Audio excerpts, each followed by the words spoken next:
Hey, good day. Well, happy holidays and merriest of seasons to to Lebanon, to all the residents of Lebanon. I am truly pleased this afternoon. We are ending our 2012 season, and I'm so lucky. I am having Mayor Georgia Tuttle here with me, and Georgia and we have a remarkably great relationship as a manager and mayor. I'm so proud of the mayor and the council. We've had a great year, and I think we're gonna kind of reflect on on a little bit about Georgia as our mayor, and then we're going to reflect on what our year was, 2012. And at the end of our show today, we'll comment and talk about a little bit about the future in 2013. It's the holiday season. It's the spirit of giving. We hope everyone in our community are giving to one another. We are very supportive as a community of giving to one another, and every resident is important to us. And so with that, George and I think we'll toast. We have eggnog in our Christmas cups, and we wish you all in Lebanon the best of the holidays. We also brought Christmas cookies, so we're going to kind of reserve munching on those because then we'd have a hard time talking. So with that, Mayor, welcome. Gosh, it's nice to be here at the end of the year together and talking about the city of Lebanon. I think we're both in our respective experiences are so proud of Lebanon. We are, and I'm really pleased to be here almost at the end of your 2-year anniversary. So this is a really special time for me. Yeah, 2 years has been great. It seems like it just goes so fast. And it's been I'm so lucky to be here, so lucky to be in a community like this. But Mayor, I think I have always, and I keep on my pattern when people come on our program together, we always ask a little bit about how, where we came from and how we got where we are. And I've shared about myself before, but I think probably most people maybe know some things, but maybe not. How did you find yourself in these roles that you now occupy, as our mayor, as a city council member, and being here in Lebanon? And I know how much you care about Lebanon. So, well, I used to go to a lot of planning and zoning board meetings, and I sat in the audience and like many people, kind of groused and disagreed with things, or maybe agreed excitedly. And then about 7 years ago, I listened on tape to the history of our second president, John Adams. My ancestors came across the ocean in 1628 on a small boat, and I heard about Adams going back and forth in the weather across the North Atlantic, and I thought about what those people had done for this country, and I realized how little I had done in comparison, and it caused me to step back and say, what could I do? And it was the first time I decided to run for city council because I thought I could make a difference. I went there with no agenda, but really just wanting to try to make things better. And I found it to be an incredibly rewarding experience. I learned more about the city of Lebanon being a city councilor than I ever thought I could not have known. Mm-hmm. I realized how much I didn't know. So that was it's been a really wonderful experience for me. Yeah, that's really great. And now, people don't know how mayors are selected sometimes. Could you fill them on how, you're a council member and you run for election to be a council member. And council members are all volunteers. They're unpaid volunteers who step forward and let their fellow citizens and residents here decide if they would wish to vote them into office to represent the community. But how do you get to be mayor after you're a council member? I know there is a process. Well, so in Lebanon, we have a city manager form of government, a strong city manager, and a very weak mayoral form of government. So the mayor's role really is to run the meetings, to preside over the meetings and keep them flowing, and to provide everyone with an equal ability to speak, to recognize the public. They get a little less time to speak than councilors, but the city council elects the mayor. So after the March elections and all the councilors are chosen, then the 9 councilors select their own mayor to run their meetings. That's really, really great. It's such a democracy that we have when, with the council members being volunteers, stepping forward, being elected, then taking their places on the council, selecting who they wish to preside over their meetings in the mayor, and then carrying on the work on behalf of people. And our council, what I like about everybody, I like about how approachable you are, how approachable the other council members are. I think putting residents in the forefront of concern has a great thing here in Lebanon. And I think the willingness to listen to people, I think, is so important. This year has been quite another ride. Every year is an interesting year, and people don't know sometimes the complexity of serving on councils and being mayors of cities and presiding over meetings and carrying on the business. I guess we go back, and this year has it's just zoomed by. I think we ought to kind of reflect on maybe highlights, but before I do that, maybe I should, some people don't know that not only your presence professionally in the community, and then some activities you're doing on the national level for your profession. Could you kind of just share a little bit about that? Because I think I don't see how you can possibly be all the different places you are. It's really unimaginable, the kinds of things you go through.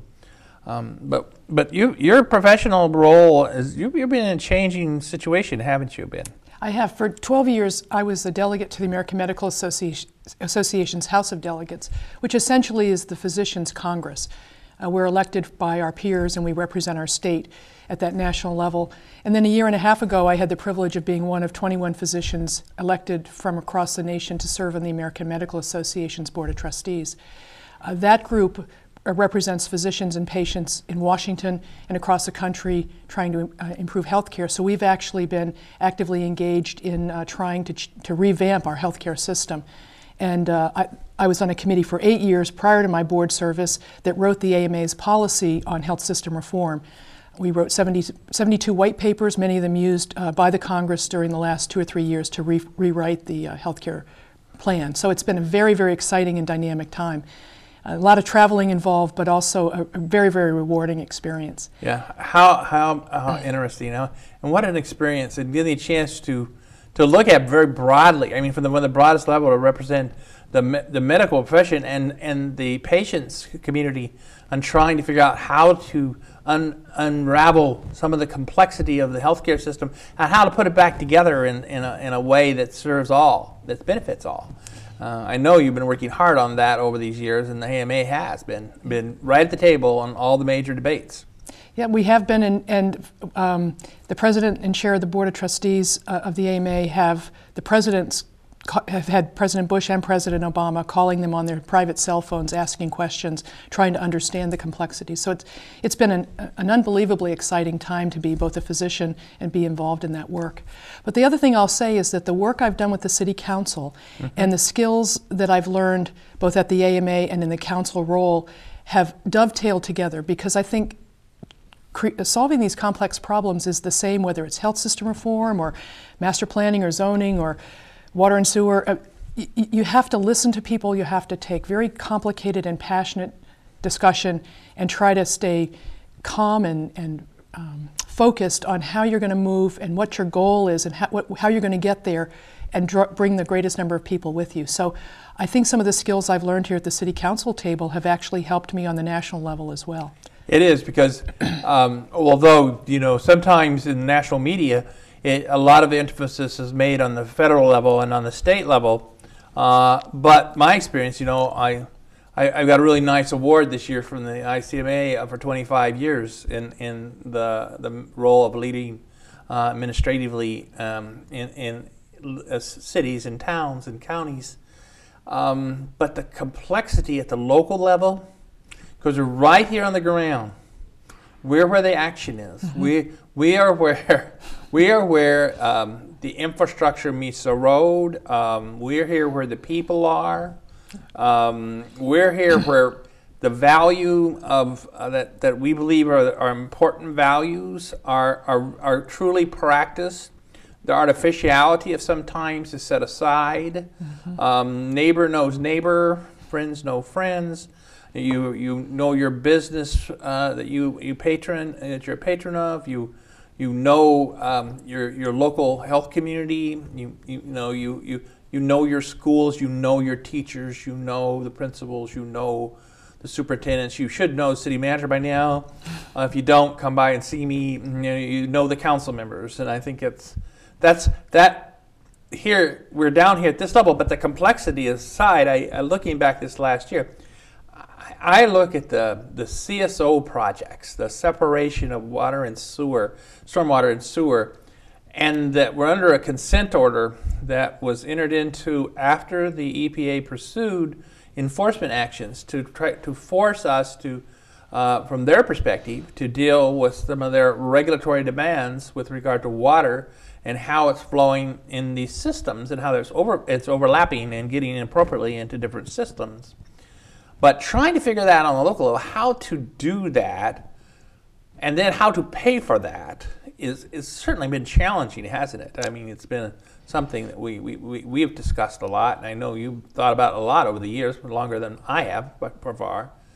So what's your reflection on that? I mean, well, that has been a burden on the city of Lebanon for many years, and I think other communities around us and perhaps some of the media around us don't understand the burden that places on the finances of the city. There are lots of things we can't do that we would have done and would like to do, but we just simply can't because we are ordered under federal law to do this separation project. One thing I want to comment on, though, about that is over the years, as we've done these projects, we've often had neighborhoods come flying into City Hall furious about some decision we've made, and understandably so, because the communication has been a challenge, and there's so many things we have to do and so many moving parts. And I want to make sure that we address the change that you've made this year in your walkabouts. You've probably talked about them on the show before, but I've had several people in my community comment on the most recent one you did on I believe it was Pleasant Street area of West Lebanon. And one of these neighbors is a renter, knows nothing about the city, saw you walking around, joined you, and was so impressed with all of the city officials who were there, all of the explanation, the fact that people spent several hours.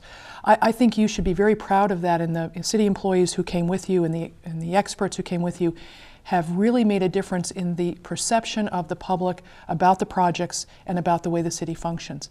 I think the projects are the same, but the way that you're handling them has really made a huge difference. And so I want the people here to understand that things are different now than they were a year and a half, 2 years ago. And I hope that if folks have been angry at Lebanon over some of these projects and things, that they'll step back and reflect that this is a different city council, a different city manager, and a different city approach to these kinds of complexities. And I hope that they'll come and listen and maybe join that Citizen Academy you've been talking about starting. Yes, that is, that's been one of my happiest times here is the walkabouts. We took 3 walkabouts this year, and we are planning the next walkabout for CSO 10. So we'll be doing another walkabout.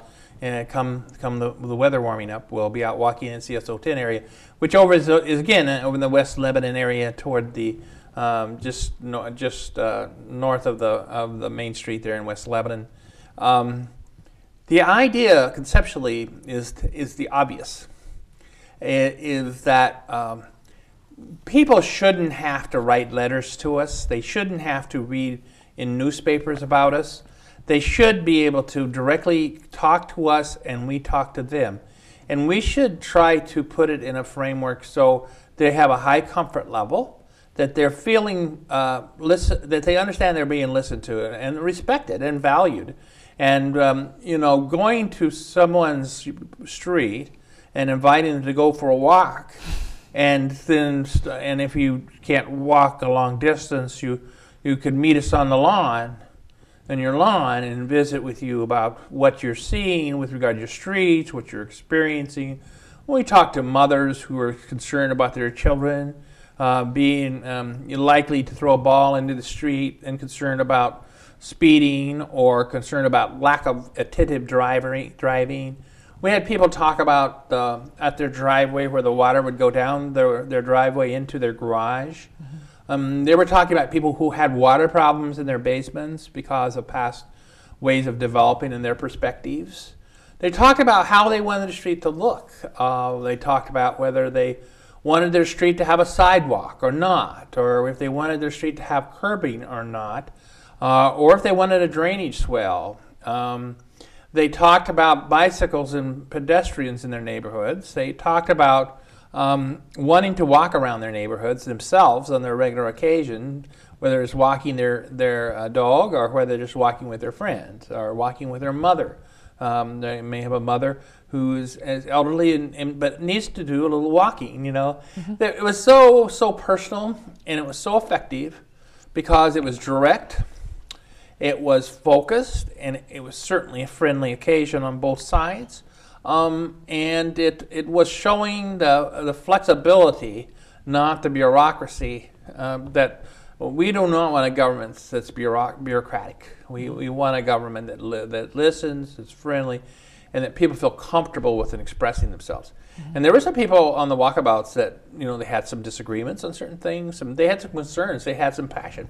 And that was good. I think that is very healthy. That is very healthy.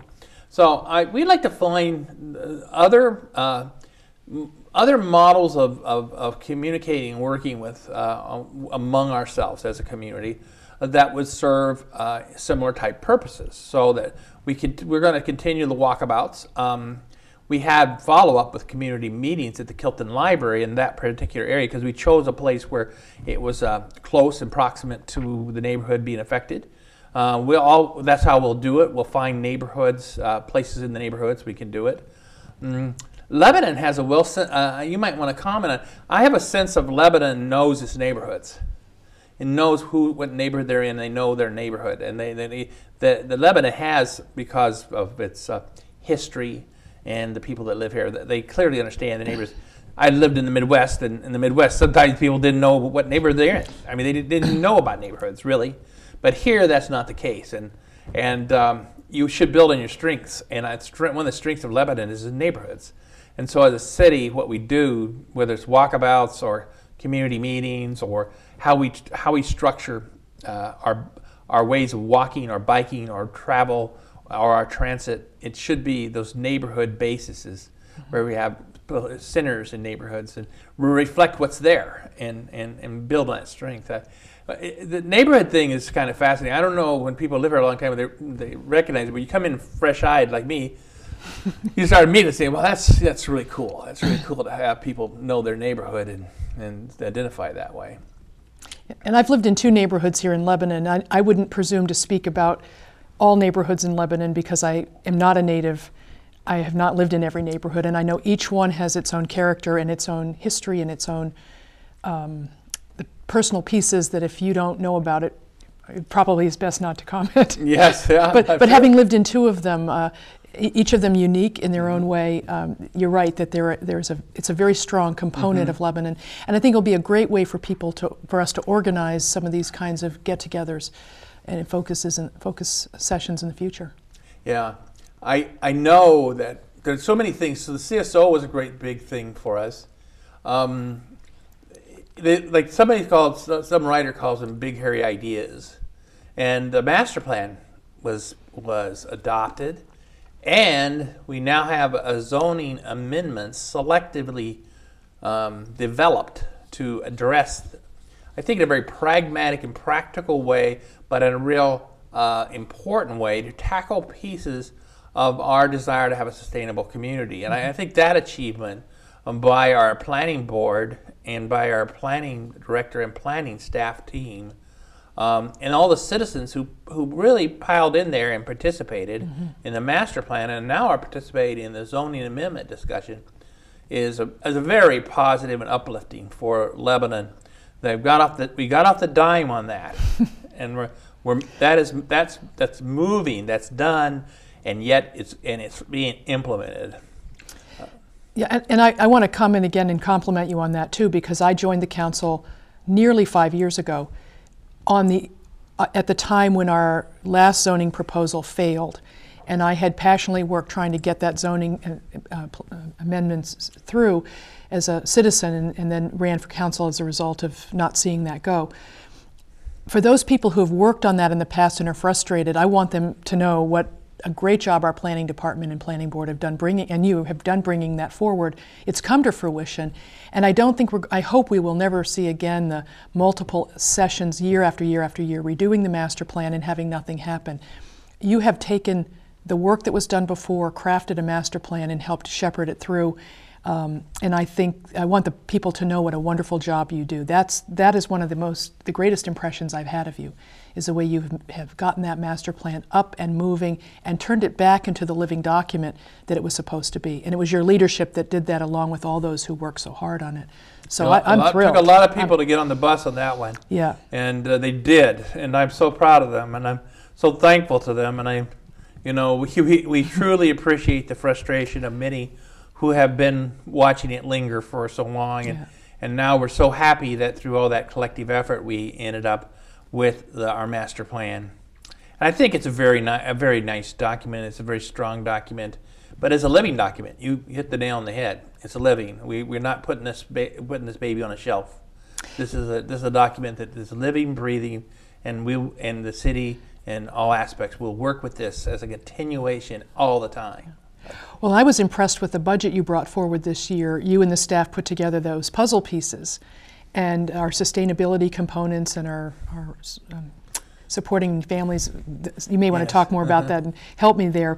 But you took that document and you made the outcomes for our budget oriented there, so that as we worked and made the hard decisions we had to make, we were actually trying to move ourselves forward on that exact document. So again, it has been such a great experience. What's often happens, and it again was a collective effort by all those involved. The council's willingness and the strength of the council to be able to stand up and take on this very tough, uncertain economy, this political on these levels of government that we're part of. But we're also at the lowest grassroots level, while some of these others are moving around. So we're saying, really our world is, we've got good people. They like to plan things. Everybody plans things in their lives. We collectively should plan things, and we should plan what we are willing to have the city do, and we would want to only have the city do what we find affordable. And we should want to have proof of when we provide a city with the resources that belongs to our people that are our residents, it should be producing an outcome. And the outcome should be something on the ground that's tangible and is beneficial to the people that live in Lebanon. It's not there to build process or, all these details we have to do under the hood. People care about how their sense of safety is. Public safety is a big outcome. They expect us to plan well. They don't expect us to be foolish and to do things on a Band-Aid basis, on a fire where we're always fighting fires. They expect us to have excellent planning. And the council recognized the sense of having safety in our community and that we are excellent planning. And then that we want an economically vital, we want a vitality here. There's vitality here, but there's a certain unevenness of it. That there's vitality here, but results in demand on services, which results in costs to the taxpayers. And so there needs to be the balancing to achieve sustainable economic vitality. I was in North Dakota, which is, I don't think very few people go to North Dakota. I've been there once. But all my children were born in North Dakota. The children don't like to say that, and now I'm on TV saying they're all North Dakotans. And they all talk like North Dakotans. No, they really don't. But by the fact of North Dakota, it's a very sparsely settled, very empty state in many ways. And they have found that they have oil. Massive amounts of oil that before was economically unviable to extract, but now it is. And they have cities now that are booming, shooting like rockets, and they have no basis for the cities to provide the costs they have. They spiked, so they went from poor to incredibly rich. They have more millionaires per capita than any other state. Wow. We do not want to spike and all become millionaires to the deficits of our environment, our community, and our fellow residents. We want some balance. We want to share things. We want to help each other. And it's going to take all the private sector, public sector, and nonprofit sector all working together. And I think that all kind of comes back to the budget, excellent planning, good stewardship, and we want people to have sufficiency in their lives to meet their basic needs, and we want economic vitality. And that's the outcomes the council's designated, and that's what the budget says we're going to spend the money on. But there was tough choices in that budget, and I think we all find that as part of life, though. I think life choices that we have to make. Now, in our last 3 minutes, I think we should talk a little bit about the future here in the 2013 from our perspectives. What are you looking forward to in the 2013 that's coming ahead of us? Well, we've got the vote on the zoning amendments coming forward in March, and I hope everybody's going to look at those early on and make their decisions and let us know if there are any problems. But I'm very excited we're going to finally get that moving. That's going to help control the growth of Lebanon in a positive way, and I think help us achieve some of those goals you were discussing. Yeah, so we make sure, now go to our website. Our website is, Lebanon website is one of the strongest websites I've ever seen. And we have a super webmaster. And Melanie does all our web development, and she's magnificent. And so you can get that detail about those zoning amendments and a lot more on that website. It's the best source for news I know of, because it's not trying to sell anything. It's just say, here's the facts, and it's very straightforward. And I think it's one of the best sources of your information. I know ahead of us we're going to have things like we have to work more with the schools, because the school buildings are out there. There's a big issue in our community, and I know that the council will be talking about that. The vote on school buildings come up this year. We had a joint meeting with school last year. We'll have another joint meeting with them this year, probably. We'll work something out and have a conversation with them. I think that we have a lot to do. We're going to have a revised work plan, and we'll have outcomes for discussion. I know the council is going to look a little long-term now this coming year and plan for 14, 15, and 16. Yes. So there's a lot ahead of us in terms of that future. As we move forward, in terms of a preferred future for Lebanon in your eyes, how would you describe what you would think would be the best preferred future from what you hear in the community? What would people most appreciate if we could look forward and see what we might be? Well, I think people who've lived here any length of time are afraid to see Lebanon become what other cities have become. Crowded, lots of traffic, big box stores and shopping, as opposed to the kind of deep sense of friendships and community we have traditionally had here. So that's what I hear people saying, is they're afraid of losing that identity that they came here for, and having this turn into the place from which they came. And that's a very difficult balance to strike when you come from somewhere and want to bring some of the things you liked with you, and suddenly the place you move to becomes what you tried to get away from. So I don't know how Lebanon's going to hit that balance. I think we're struggling very hard with it on 12A and on Route 120 right now. Yeah, I think 12A and 120 are key linkage. Then the linkage between downtown Lebanon and downtown West Lebanon, yes, along Mechanic Street are three key areas, that Miracle Mile in that area. I know we have to look at things and find out what the facts are. We've got to be creative, but it's the kind of creativity we have to do is we got to be really productive with it. And at the same time, we got to keep our reserves, because we have to be prepared to try to have a level path forward, one without spikes, but one that would move to kind of the community people would like to have, where you preserve that relationship, that friendliness, that connection, that engagement, but we can accommodate there are thoughts on how to manage this type of movement of people and goods between these different locations. So we're going to have to do that, but I do think it'll take a full partnering by the private sector and the nonprofit sector and the public sector. I don't think any of those sectors could stand alone and solve these three basically corridors that we have to work together to find a solution for that would work for everybody. And so I think that excellent planning has got to be very collaborative.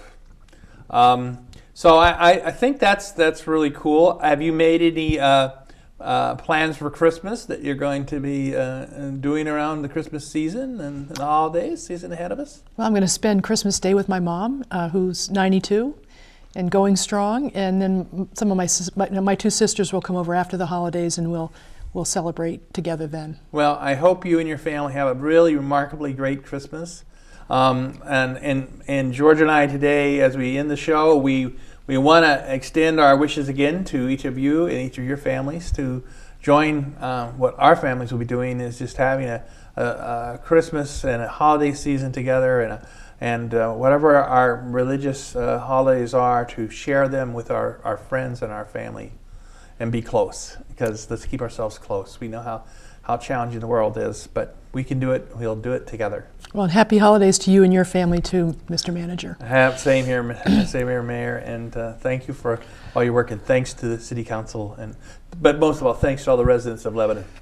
We appreciate the support. Happy holidays.